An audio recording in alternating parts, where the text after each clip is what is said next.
Let's get into Quadzilla. Saquon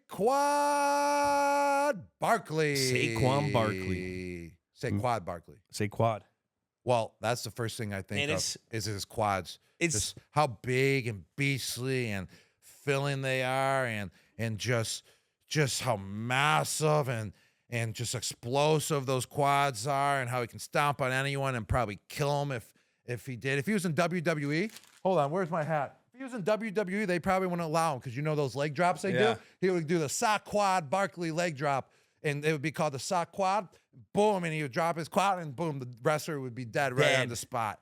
Yeah, What's the first thing you think of, Jules? The first thing I think of is, man, I can't believe I'm putting on a Philadelphia hat when it's wait, Saquon Barkley. You're right.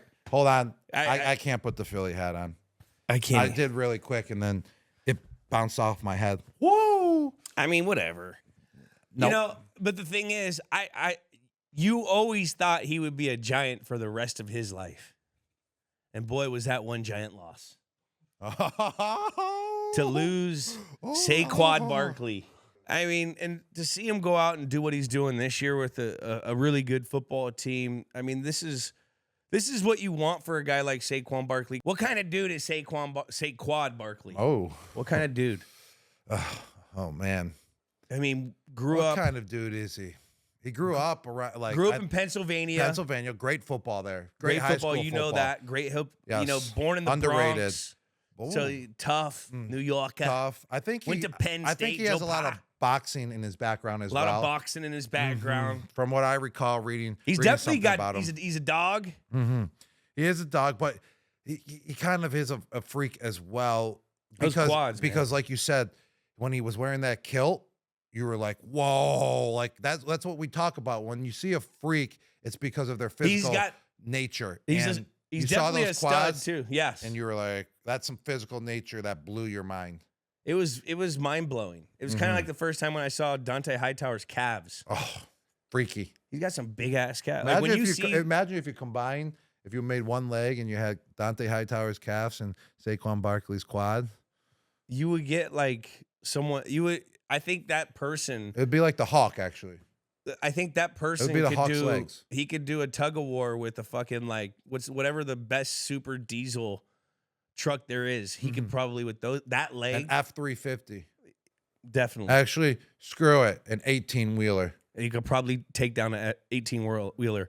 He's definitely a dude's dude as well because of how big of a team player he is. The team player, I mean, to go and be the most hated guy for a team and then join that team and then become such a big leader that it's apparent and be beloved.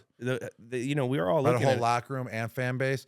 But that story that you told me about when he was in the kilt, that's just sticking to my head, so I know what I'm going with. 1, 2, 3, freak. Yeah, man, you see those legs?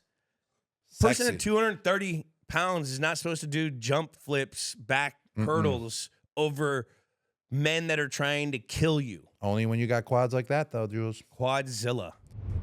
This towering man of the NFL is the head coach of the Kansas City Chiefs. Oh. And former coach of the Philadelphia Eagles. Oh. Although he wasn't drafted as a player, he has become a coaching giant, amassing 300 total wins and leading the Chiefs to 3 Super Bowl victories. This Los Angeles native's larger-than-life personality matches his physique with legendary tales, including driving his car straight to the pitcher's mound when late for a baseball game and stiffing John Wayne when he asked for more meatballs while working as a caterer for The Tonight Show. Andy Reid's definitely a dude's dude. He is, but I won't give that to him fully because he is tough out there on the football field, on the practice field. I heard. He did run T.O. out the building. He did. But Which I think T.O. maybe ran himself out of the building. So he had no choice. T.O. is nuts, man. He's definitely a wizard. I mean, the intellection of the game. He could be a freak. Because he's the only lineman that probably knows the pass game the way he does. He's studly for a coach, you know? Yeah. Dressing up as Santa Claus. I mean, Santa Claus is the biggest stud in the world. The guy brings Christmas presents to everyone. That's true. Every single year, you know, to every kid out there. So, like, he's definitely that's kind of like what Andy Reid does. He brings Christmas presents to his team, to his players, like all the time. Wins, playoff wins, little Super schemes, Bowls, little Christmas schemes. gifts. plays. Let's open you up on this play. Here. Let's do a ring around the rosy. Everyone stop. And then you go over here. You go over here. We'll doll it up with this. And then you get miraculously wide open, Travis Kelce. Exactly. And just wide open. It's a No miracle. guys within 5 yards. No. That's a gift right there. On 3, what do you think he is? 1, 2, 3. Whiz. Yeah, this guy's He a is. whiz. No doubt. I mean, every time. All offensive linemen are basically whiz. Not all of them, but like There could be freaks, too. They can be. But he's also a whiz because of, I mean, anytime we would play those guys, I remember Bill always saying, like, watch for some gimmick thing here in the red area, this, that, because they were always adding to their tool belt. Like, they always had a new play on deck at all times.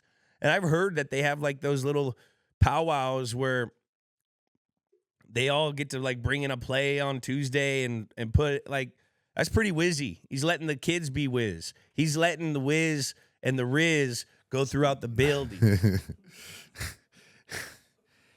He's a whiz. He's a whiz.